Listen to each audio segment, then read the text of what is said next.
नमस्कार, मैं हूं राहुल राजपूत। 2 टूक की शुरुआत करते हैं। पंकज चौधरी यूपी बीजेपी के नए प्रदेश अध्यक्ष बन गए हैं। कुर्सी संभालने के बाद अब उनके सामने पंचायत चुनाव और 2027 के विधानसभा चुनाव में जीत दर्ज करने की बड़ी चुनौती है। बीजेपी नेता पीयूष गोयल ने पंकज चौधरी के नाम का ऐलान किया।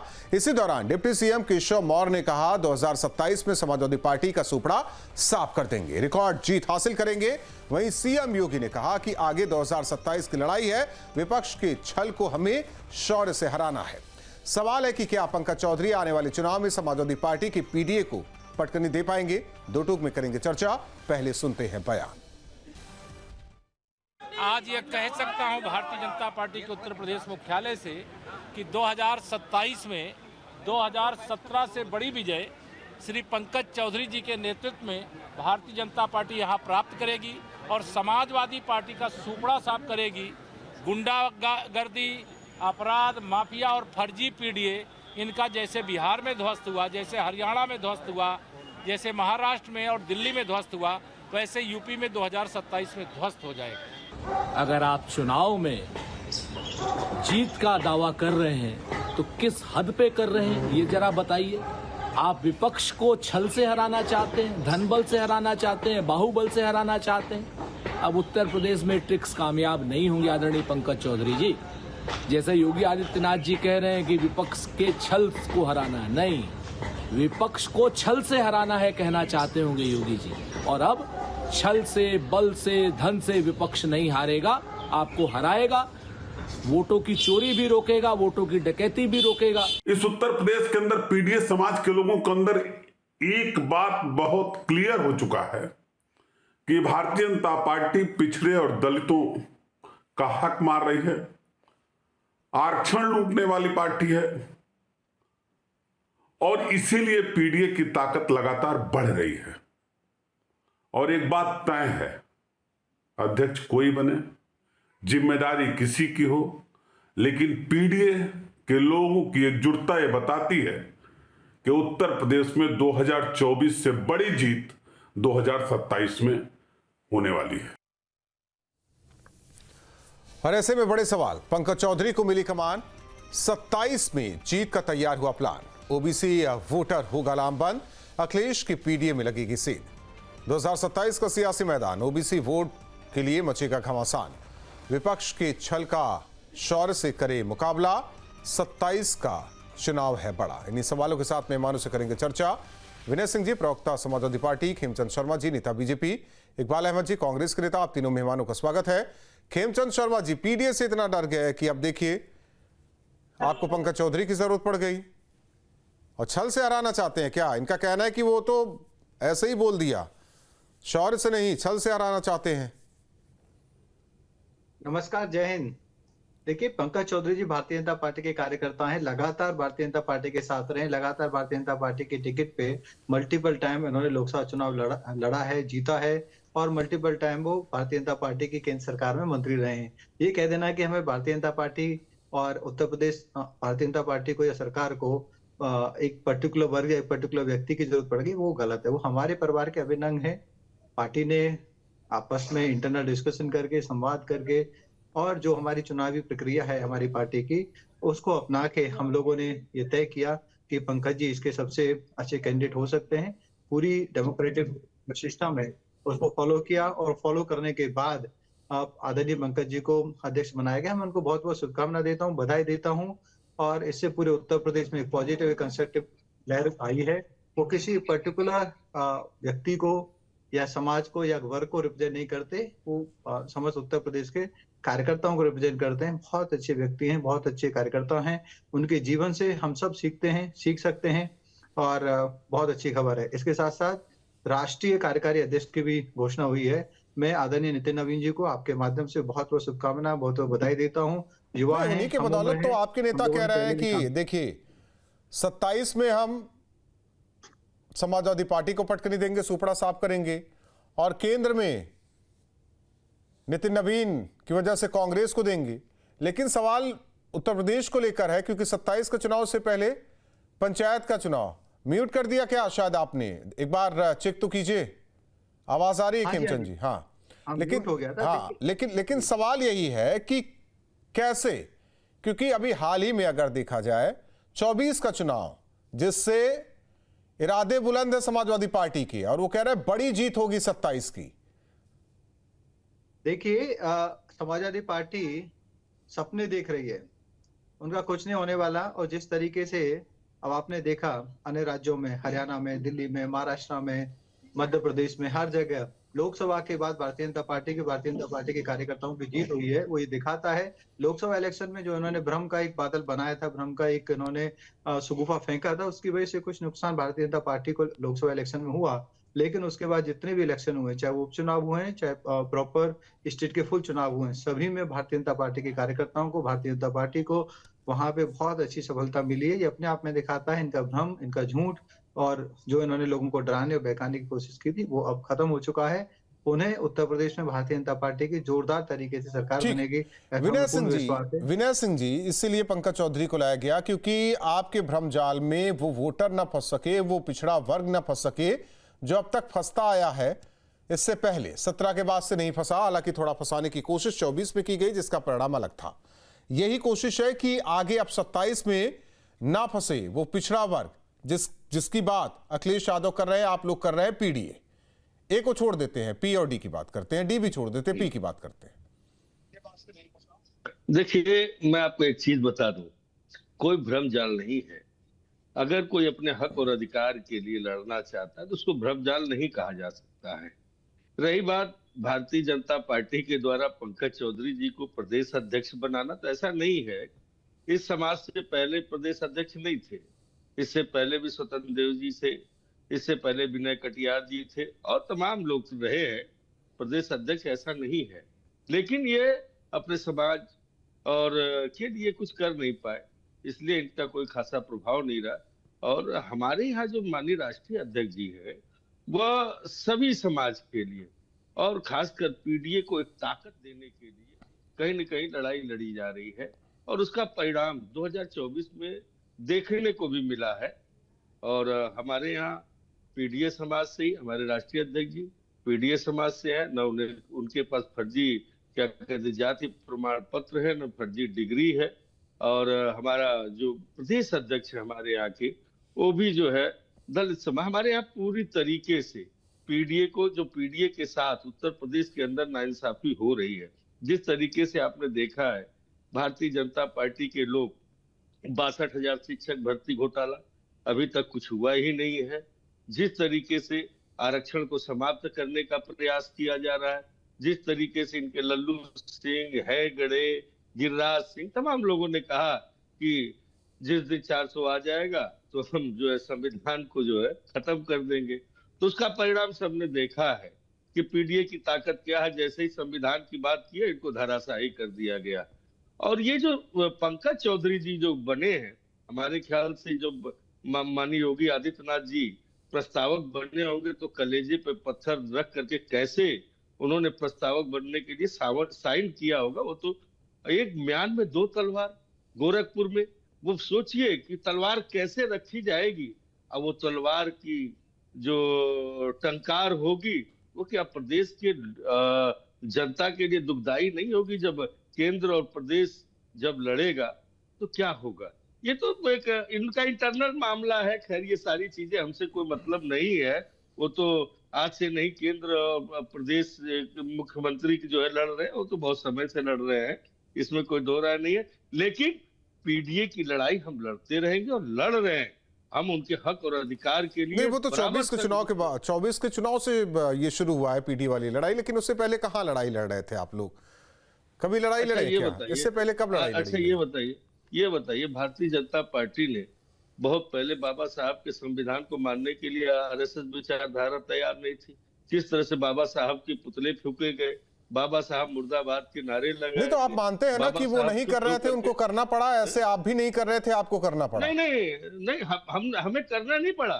जब हमें दिखा कि भारतीय जनता पार्टी सत्ता में आने के बाद आरक्षण को समाप्त करके संविधान को खत्म करना चाहती, तो हमने लड़ाई लड़ी।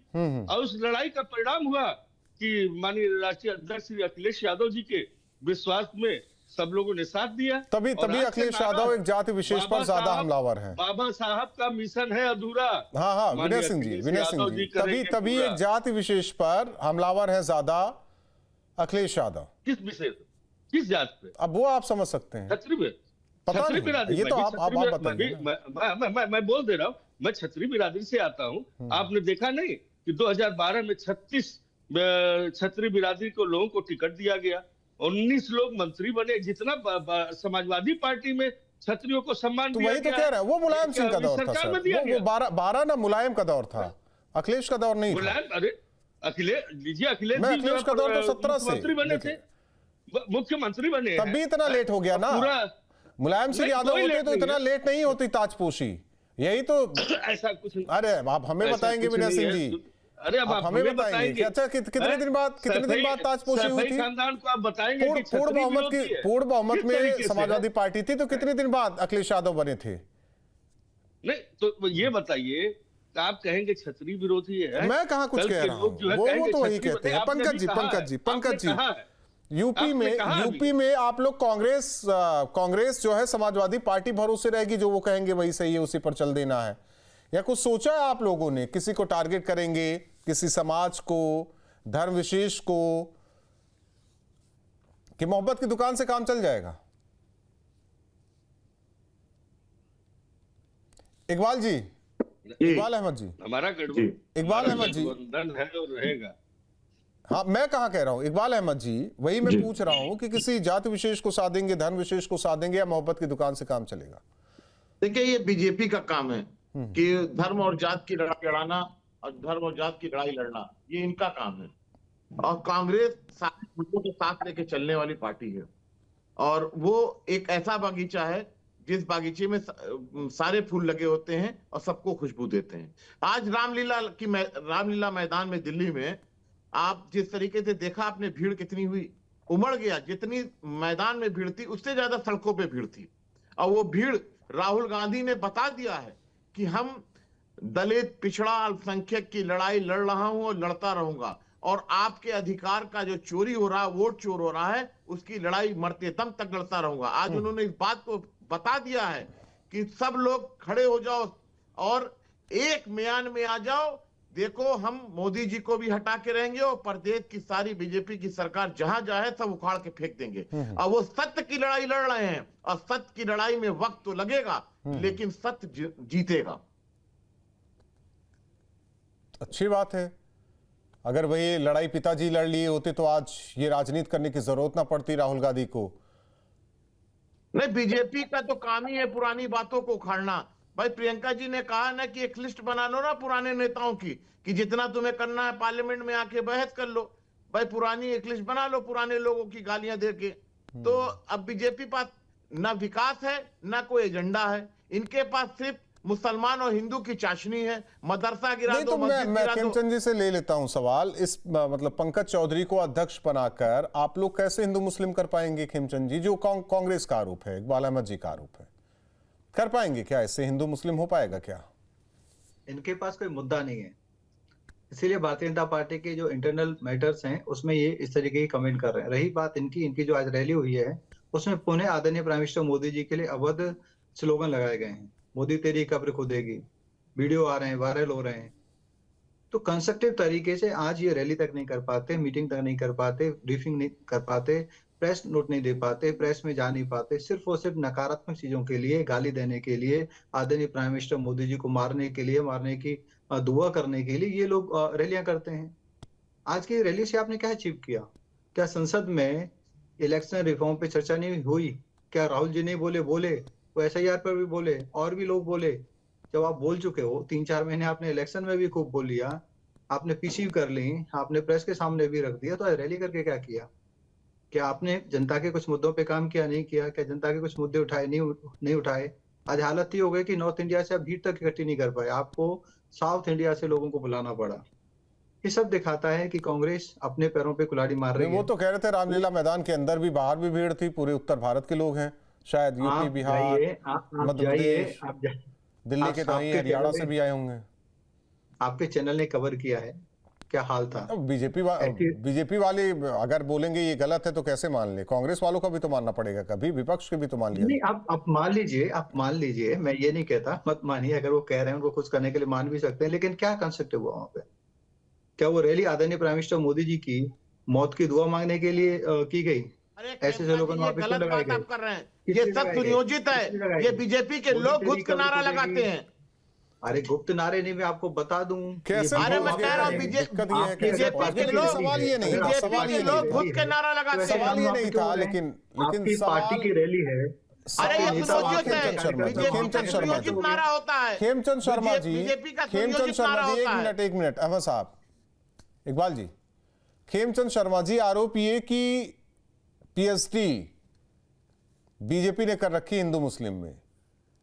बिल्कुल, लेकिन हिंदू मुसलमान लेकिन हमें जरा समझाइए, जो इकबाल जी कह रहे हैं कि पंकज चौधरी से क्या ये सद पाएगा? क्या आप जाति साधेंगे कि धर्म साधेंगे, ये समझ में नहीं आ रहा है।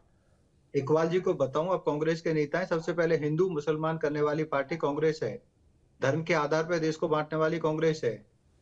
धर्म के आधार पर एक विशेष धर्म को प्रियोरिटी, मतलब पार्टीशन के बाद भी एक बड़ा हिस्सा देश का दे दिया, फिर भी मुसलमान प्रियोरिटी पे रहे, मुसलमान फर्स्ट रहे।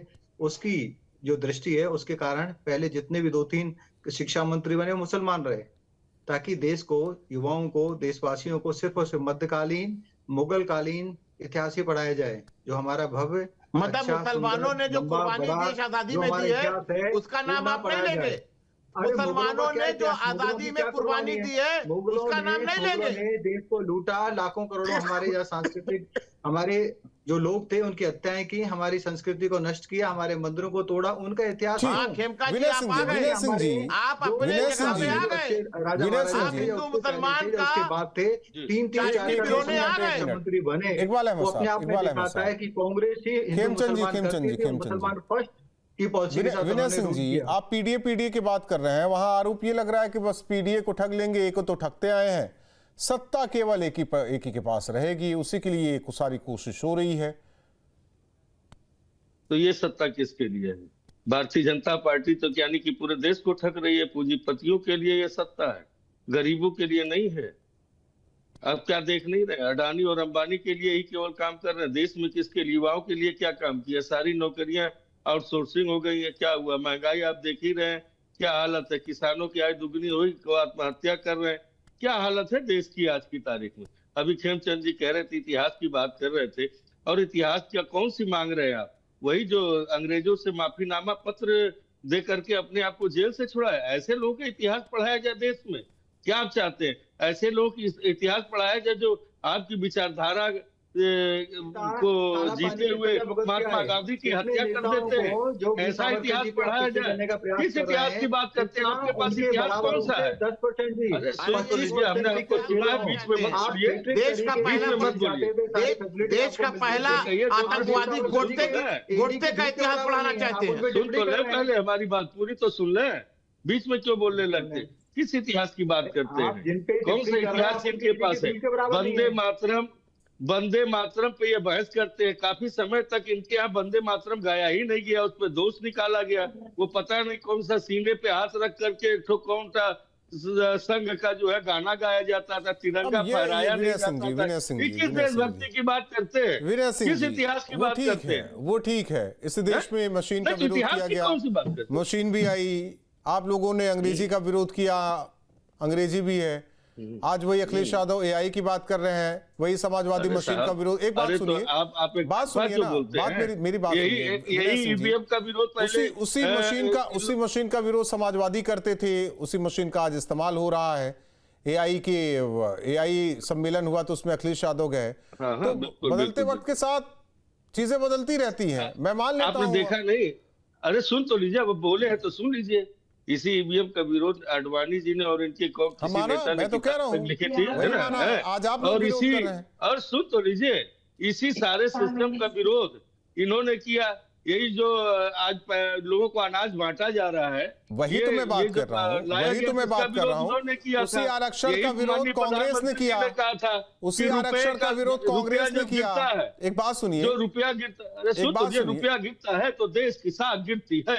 ये कैसे प्रधानमंत्री है जिनके पास गृह मंत्रालय है, घुसपैठ के कैसे? अरे आज तो आपके पास है, बताइए उत्तर प्रदेश चाहे देश में घुसपैठिया क्यों खोजना पड़ रहा है? अब घुसपैठियों पर आ गए आप जब लोग। बात करते हैं नहीं, अब तो घुसपैठियों आपने जो पर आ कहा गए। मैं उसका उस प्रश्न का जवाब दे रहा हूं ना आपको। अब घुसपैठियों पर आ गए आप भारतीय लोग। जनता पार्टी देश के लिए बेहद हानिकारक, जो देश को बेचना चाहती है, जो माल्या को भगाने में जिसका सहयोग रहा इनके नेताओं का, ऐसी पार्टी है देश के पैसे को ले जाकर के देश के बाहर कर दिया। इन्होंने कहा था ना अब कि वही काला वही धन बात आएगा। करेंगे, वही बात करेंगे, आप आ जाइए एसआईआर पे, एसआईआर पे आ वही जाइए, बात करेंगे। एसआईआर में वोट एक चोरी चीज कर बता रहे हैं ये दीजिए, लोग। अब एसआईआर पर चुनाव लड़ेंगे कि उद्योगपतियों पर चुनाव लड़ेंगे या फिर अपने पीडीए को लेकर चुनाव लड़ेंगे? आप भी क्लियर कर दीजिए। घुसपैठियों को लेकर चुनाव लड़ेंगे? हम पीडीए को ही लेकर के चुनाव हाँ, तो लड़ेंगे। फिर ये बातें क्यों कर रहे हैं आप लोग? बात तो सुन तो लीजिए, पीडीए का ही नुकसान हो रहा है एसआईआर से। आप जानते हैं, मैं आपको छोटा सा 2 सेकंड दीजिएगा। जब एसआईआर आप फॉर्म भरते हैं तो 2003 में जिसका नाम होता है वो तो उसका नाम तो आ जाता है। आप कैसे कह रहे हैं? अभी हमने एक खबर चलाई, मुस्लिम व्यक्ति था, विनय सिंह जी, मुस्लिम व्यक्ति था, 40 साल बाद अपने घर लौट आया एसआईआर के चलते। एसआईआर के चलते वो 40 साल बाद अपने घर लौट आया, मुस्लिम व्यक्ति था। कैसे मेरी बात आप कैसे कह रहे हैं? मुझे नहीं समझ में आ रहा है। अरे कह तो रहा हूँ, मैं बता तो रहा हूँ, मेरी बड़ी बीमारी है, आप लोग सुन ही नहीं रहे कि जब आप फार्म बीमारी आपकी है, केवल आप पीडीए की बात कर रहे हैं, पिछड़ा बीमारी आपकी है। मैं बोलना चाहता हूँ, बताना चाहता हूँ, मैं बताना चाहता हूँ क्या समझ में नहीं आ रहा दलितों को कैसे नुकसान हो रहा है, आप सुनना नहीं चाहते हैं। मैं बता तो रहा हूँ, जब एसआईआर फार्म भरा जा रहा है तो उसमें ए बी सी 3 कैटेगरियां बनाई जा रही है। जब सी में जो कोई त्रुटि आ जा रही है तो उसको सी में डाला जा रहा है। सी में जब डाला जा रहा है तो उसके बाद जब वोटर लिस्ट प्रकाशन होगा पीडीए के तो लिए उसे सुन तो लीजिए। नहीं, विनय सिंह जी, एक चीज क्लियर करते चलिए, केवल एक मिनट, वो पीडीए के लिए है, अगड़ों के लिए नहीं होगा क्या उसमें कुछ? नहीं, मैं वही तो बता रहा हूँ। दलित है जो आज की तारीख में जो गरीब है, वो जब आपसे कागज मांगा जाएगा 1 हफ्ते बाद, तो वो 1 हफ्ते तक कहाँ वो तहसील का चक्कर लगा के पास 80 हजार। जब बात कर रहे हैं, अरे भाई कागज है, सबके पास है, इस देश में रहने वाले सबके पास है। लेकिन जब वो आप सी कैटेगरी में डाल रहे हैं तो बाद में कागज मांगे, वो तहसील जाए, ये बनवाए, वो बनवाए, जो त्रुटियां रह जाएंगी। उसमें 80,000 लोगों का नाम आ रहा है तो 20,000 बनवाएंगे, 60,000 का नाम कट जाएगा। चले जाइएगा आप लोग। विपक्षी दल वो दलित है, वो सकते हैं ना देश के लिए, वो अल्पसंख्यक है, समाज वो के लिए। बेचारे हैं, वो परेशान है, वो किसान है, वो मजदूर है। इकबाल अहमद जी, एसआईआर को लेकर आपके नेता गए हैं ना सुप्रीम कोर्ट। अगर वोट कटता है किसी का, मैं इसी पर बात कर लेता हूँ, पीडीए और एसआईआर को लेकर, तो आप लोग जा सकते हैं ना कि साहब देखिए इतने लोगों का वोट काट दिया गया, ये पीडीए समाज से आते हैं, बीजेपी वाले यही कर रहे हैं, पीडीए समाज को किस तरीके से प्रताड़ित किया जा रहा है, उनका वोट का अधिकार छीना जा रहा है। ये तो हो सकता है ना, कर सकते हैं ना आप लोग, कि ये भी नहीं कर सकते। एक बात बताइए कि बिहार में एसआईआर कराया, बड़ा घुसपैठी की बात कर रहे थे, कितने घुसपैठी मिल गए वहां पे एसआईआर कराने में? बात ही नहीं हो रही यहाँ, पीडीए और वोट काटने की बात हो रही है। 78 मिले हैं घुसपैठियों की बात नहीं हो रही है। तो एसआईआर नहीं, इसको मोड़िए नहीं। पिछड़े वोट बैंक को लेकर जो चल रहा है ना राजनीति का दौर, उसकी बात कर रहा हूं। अरे हमने तो 18,000 एप्लीकेशन दिया है, विनय जी थम जाइए, इकबाल अहमद साहब, बस मेरा इतना कहना है, चुनाव आयोग मेरा इतना कहना है, विनय जी थम जाइए, विनय जी थम जाइए, हमने दिए, थम जाइए, विनय जी थम जाइए 1 मिनट। इकबाल अहमद जी, केवल इतना कहा जा रहा है कि विपक्षी दल आप लोग हैं, आप लोग लेके जाइए जिनका वोट कटता है पीडीए समाज से आते हैं, कि साहब देखिए ये पीडीए समाज से आते हैं, ये प्रताड़ित हैं, इनके साथ धोखा हो रहा है, इनके वोट का अधिकार कट रहा है। वैसे भी एसआईआर को लेकर आपके नेता तो गए हैं ना इकबाल अहमद साहब, एक केस सुप्रीम कोर्ट में। ये बताइए स्थिति है, मोदी जी ने पार्लियामेंट चिल्लाने से पीडीए का हक हुकूक मिल जाएगा, उनके साथ। अरे सुनिए ना अरे मेरे भाई सुनिए तो, मोदी जी ने पार्लियामेंट में ज्ञानेश कुमार जी के लिए एक कानून लाके दे दिया कि कोई अदालत ना जा सके, कोई एफआईआर ना करा सके। तो इकबाल अहमद साहब एक चीज क्लियर करते चलिए, किससे पहले वो कानून था इस देश में? 2023 से पहले था इस देश में? क्या था? क्या बिल्कुल कानून था। क्या था? अरे भाई ये बताइए, इलेक्शन कमीशन को क्या था? इलेक्शन कमीशन का जो पहला मेंबर होगा उसे कौन चुनेगा? अरे भाई सुप्रीम कोर्ट था या नहीं था उसमें? सुप्रीम कोर्ट में कानूनन ये लिखा हुआ था, सुप्रीम कोर्ट में कानूनन था कि जज रहेगा। 1 मिनट पहले बताइए ना, सुप्रीम कोर्ट ने कहा था, 1 मिनट पहले बात सुनिए इकबाल अहमद साहब, देखिए बरगलाइए नहीं। सुप्रीम कोर्ट ने था क्या कहा था? पहले आप नियमावली बनाइए, जब तक नहीं होता तब तक सुप्रीम कोर्ट का एक जज होगा, यही था ना? गलत कह रहे हो तो बताइए आप। तो सुप्रीम कोर्ट था या नहीं था? अहमद साहब, था ना जब तक सुप्रीम कोर्ट? नियमावली नहीं, जब तक वो कानून नहीं बने, नियमावली नहीं बनेगी, तो ये कानून कहां से लेके आ गए आप? सेलेक्ट करने का तरीका जब तक लोकसभा से नहीं कुछ होगा तो क्या होगा? आप बताइए ना, आप क्लियर कीजिए। या जो अरे अब भाई, तक तो एक बात सुनिए, ये बरगलाने वाली बात नहीं चलेगी यहां दर्शकों को। एक बात बरगलाने की बात नहीं, बरगलाने वाली सच्चाई बात है, बरगलाने वाली बात है। सुप्रीम कोर्ट ने क्या कहा था? मेरे भाई, सुप्रीम कोर्ट आप ने क्या जब कहा हम था? लोग इकबाल अहमद जब हम साहब लोग की क्लियर बताइए हम लोग सुप्रीम कोर्ट ने इस नियमावली के लिए क्या कहा था? अरे मेरे भाई, जनता को जब हम सब सच बताते हैं तो आप लोग कहते हैं वर्गला रहे इकबाल हैं, अहमद साहब, सच्चाई बताने नहीं देते मैं हैं। पूछ रहा हूं ना सीधा सवाल, इस मैं तो नियमावली कह को रहा हूं। बनाने के लिए सुप्रीम कोर्ट ने क्या कहा था? भाई, मैं तो यही बात तो कह रहा हूं कि सुप्रीम कोर्ट, इससे पहले सुप्रीम कोर्ट था या नहीं था? मैं पहले आपसे जो सुप्रीम सवाल कोर्ट- कर रहा यही हूं, कहा था और चोर, मैं आपसे जो यही सवाल कहा कर था रहा और हूं, उस चोर सवाल का गद्दी जवाब चोर। दीजिए। अरे सवाल का भाई, जवाब दीजिए। तो हो तो रहा है जो बीजेपी चाह रही अब थी, वो कहां क्या? बीजेपी चाह रही है? अब बीजेपी चाहने वाली बात कहां से अरे आ गई? ये बताइए, खेमचंद जी, पीडीए का आप अच्छा, लोग वोट क्यों काट नहीं- लेंगे क्यों और नहीं- ये क्यों नहीं बेचारे बीजे- सुप्रीम कोर्ट भी नहीं जा पाएंगे, क्यों? अरे भाई, बाहर वोट पीडीए चोरी- चिल्लाएंगे क्या? वोट ये चोरी गलत कैसे बात है करना खेमचंद था? जी, ऐसा नहीं वोट होना चाहिए। चोरी कैसे कर रहे हैं? पीडीए समाज का वोट नहीं कटना चाहिए। मित्र अभी कह रहे थे कि इनके जो राष्ट्रीय अध्यक्ष हैं वो सबके बारे में बात करते हैं, सबके बारे में बात करते हैं, सबका साथ सबका विकास के बारे में आप बात करिए। अब वो स्लोगन रखिए। आप क्यों कहते हैं कि पीडीए पीडीए? आप वो संकुचित सोच के साथ बातें करते हैं। आप नहीं, पूरे उनका उत्तर कहना है प्रदेश कि के आप बारे में सबका सोच ही नहीं साथ सकते सबका बात। विकास की बात करते हैं, पीडीए समाज के साथ छलावा करते हैं। बिल्कुल नहीं। पीडीए समाज, अब देखेंगे किस तरीके से केंद्रीय मंत्रिमंडल में या फिर राज्य सरकारों में ओबीसी समाज को रिप्रेजेंटेशन दिया गया है, पिछड़े समाज को रिप्रेजेंटेशन दिया गया है, महिलाओं को रिप्रेजेंटेशन दिया गया है। वो साफ साफ दिखाता है कि भारतीय जनता पार्टी अरे समाजवादी में तो पिछड़े समाज से नहीं है, राष्ट्रीय अध्यक्ष प्रदेश अध्यक्ष दलित समाज से अच्छा, है। मैं पूछ लेता हूं। प्रैक्टिकल में 89 तक ज्यादातर सरकार कांग्रेस की रही ना? अरे खेमका जी, आपने एक बड़ी अच्छी बात कही ना। मेरा एक सवाल है नहीं, छोटा सा, सुनिए। इकबाल अहमद साहब, खेमका जी ने बड़ी अच्छी बात कही है। 89 तक आप लोगों की सरकार रही, जरा मुख्यमंत्रियों की लिस्ट उठाकर देख लीजिए, कितने ओबीसी समाज से थे, कितने एससी, कितने एसटी समाज से थे जिन्हें आपने मुख्यमंत्री बनाया। अगड़ों की राहुल जी, एक सवाल का जवाब खेमका जी दे मैं दें। आपसे पूछ रहा हूं ना। हाँ, मैं भी पूछ रहा हूं कि राजस्थान में विपक्ष के नेता वो दलित हैं, वो मंदिर में पूजा करने गए तो बीजेपी के लोग वहां जाके मंदिर को पवित्र कर रहे हैं, कह रहे हैं वो अपवित्र हो गई। एक दलित नेता अगर मंदिर में चला जाता है और ये कहते हैं, जैसे बरेलवी देवबंदी कि मस्जिद में नहीं जाते, वैसे ही हो सकता हुआ हो कुछ भी। ऐसा नहीं है। ये बरगलाने का काम मत करिए आप। ये आप बरगलाने का काम मत करिए। क्यों ना बात करें? ऐसा नहीं किया। इकबाल अहमद साहब, क्यों ना आप बात करें? बरगलाने का काम मत करिए। आप बरगलाने का काम कर रहे हैं।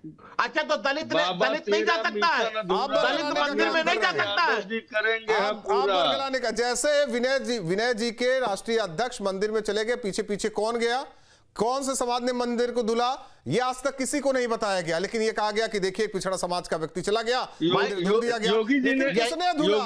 अच्छा, ये बताइए, राम मंदिर की प्राण प्रतिष्ठा जब हो रही के लिए आपके मोबाइल पर तुरंत आएगी ब्रेकिंग न्यूज। स्क्रीन पर सबसे पहले दिखेगी बड़ी खबर, देश दुनिया की हर खबर एक जगह। अब आपके मोबाइल पर तुरंत फटाफट इंस्टॉल कीजिए न्यूज नेशन ऐप और रखिए खुद को अपडेट।